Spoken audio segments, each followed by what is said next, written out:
gubataa ama berbero dunta ninkaa la doondoonaya ayaa lagala qaalisan axmed cali faxle iyo berbera axmed cali faxle lala qaalisan.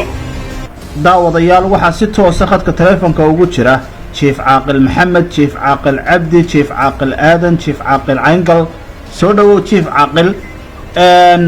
sidaad ka warqabto habeennimadii xalay ahayd waxaan baahinay muuqaallo iyo waraysi aan ka qaadnay siyaasi axmed cali oo markaasi ka hadlayey in ciidamo bilaysa ee gurigiisa lagu hareereeyey oo uu doonayo maayarka magaalada berbera cabdishakuur cidin inuu xidho iyo dhacdooyin badan oo ka taagnaa magaalada berbera. sidaad u aragtaa xaaladdaa ka soo korodhay gobolkii saaxil ee magaalada berbera aadna aad ka soo jeeday caaqil? axmed sakow marka hore waa ku salaamayaa. waxaan u arkaa qodobka xaaladda berbere ka soo korodhay xaalad aad iyo aad u qaldan. xaalad aniga markaan eego xagga iyaga ama qabiilka iyaga aan eegno xaalad berbere oo gubata ama berbero dunta ninkaa la doondoonaya ayaa lagala qaalisan axmed cali faxle iyo berbera axmed cali faxle lala qaalisan. marka maayirka iyo waxaa see doondoonaya jawaabtooda way heli doonaan haddii ay isku dayaan inay xidhaan si deg degaanay u heli doonaan. dhammaan reerkana waxaan ugu baaqayaa inta diyaarka ah ee iminkaba u diyaargarowday inaanu ka hawlgeli doono ayaan amar ku siinayaa si deg dega sidaan uga hawlgeli lahayn hawshaa aan uga jawaabi lahayn. sidee uga jawaabaysaan markaa?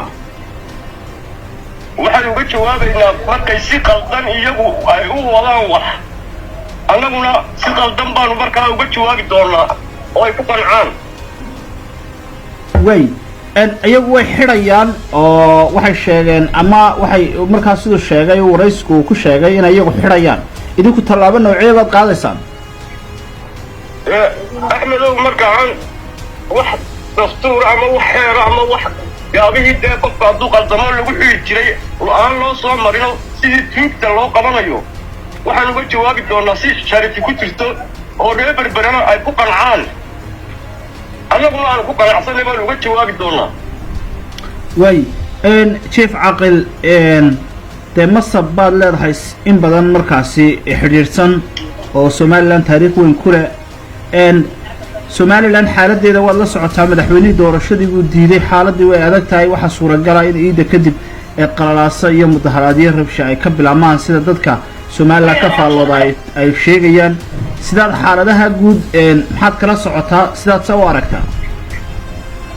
axmedow xaaladaha guud ee waddanku dadka waddanka maamulayay ama madaxweynaha ama midhan maamulahoo ka tirsan oo golaha deegaan ku jira berbera waxaan u arkaa inay dastuurkii gubayaan. annaguna waxaan diyaar u nahay inaanu la gubno waayo dee nin weliba reerkiisunbuu dhaqanaya. annaguna reerka iyaga waanu dhaqan doonaa, deegaanka iyaga gooni baanu dhaqan doonaa, deegaanka iyaga goonaan u maamulan doonaa haddii uu sidaa ku wado. waayo dastuur baa la qortay lagu kala dambaynayey. dee dastuurkii haddii uu isagii ka goodayo tiisii iyo dantiisii uu ku wado annagu ka yeeri mayno haddii aanu nahay meelaha waddanka somalilan degan. way hanjabaadaada dad badan baa u arkaya inaad dagaal hurinayso oo aad hadda colaad ku baaqayso. maxay ka dhigan tahay hanjabaadaadu? waxay ka dhigan tahay gunnimo dagaalkaa dhacma axmedow. gunnimo lama qaato. wixii lagu heshiiyo hadduu ku socon waayo nin waliba inuu tiisa maamusho ayay noqonaysaa. annaga xaggayga kama iman oo sababtaana uga iman waxa weeye annagu in badan bal waxaan ku dul qaadanaynay. waxaan qabaa inaan wallaahi mar dambe aan la dul qaadanaynin. dulqaadkiina uu naga soo dhammaaday ayaan anigu qabaa. aad iyo aad baad u mahadsan tahay jiif caaqil.